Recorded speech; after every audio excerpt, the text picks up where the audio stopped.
There is another thread that runs through all of this, the thread of record and witness beyond the immediate circle. I was subject to a background check for the 1996 Olympic Games, and it was clear they had information about my Navy days. Questions came up, some subtle, some direct, that showed details from 1978 had not been forgotten. My boss even asked me about Thomas, a reminder that official eyes had been on my story for years. I had a corporate auditor in my back pocket, and he said he checked me out. I told him my rep, I can do anything I put my mind to. The only question is, where is my mind? That background check wasn't just paperwork. It was another kind of earthly witness, one more record that my life had been noted and marked. Just as the Spirit had confirmed the pattern in Revelation and through people, now the world's systems themselves bore record of it.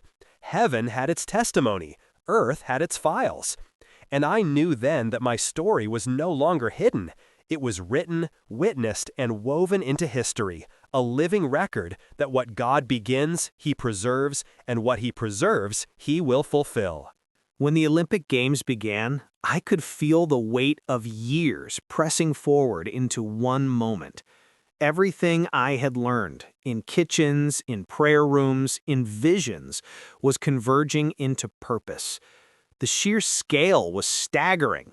1.3 million meals, thousands of workers, and countless moving parts, each piece relying on the systems I had helped build. The planning, the numbers, the recipes, every detail mattered. For me, it wasn't just about feeding athletes, it was about seeing a vision come alive.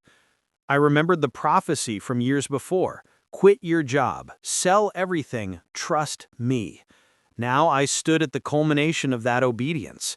I had stepped out of one kind of service and into another. The training ground of faith had become the proving ground of fruit. Every spreadsheet, every forecast, and every exhausted night became part of a living parable that faith produces structure, and obedience leads to excellence. Even in the noise and motion of the games, there was a deep calm within me.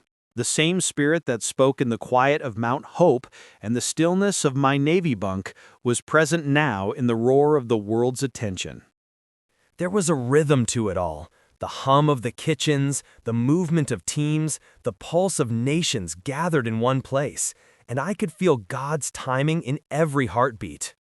At some point near the end of the event, they needed a dishwasher supervisor in their guest cafeteria, where the athletes' families gathered. I spent the next 12 hours doing what I'd done in the Navy, and in every job I did, I organized dishwashing into an art of motion. When we finished, I was thanked for my blood, sweat, and tears. When it was over, I didn't feel empty. I felt complete. What began as a simple word, leave and I will provide, had become a demonstration of His faithfulness. I wasn't seeking applause, but recognition came anyway. The prophecy had come full circle.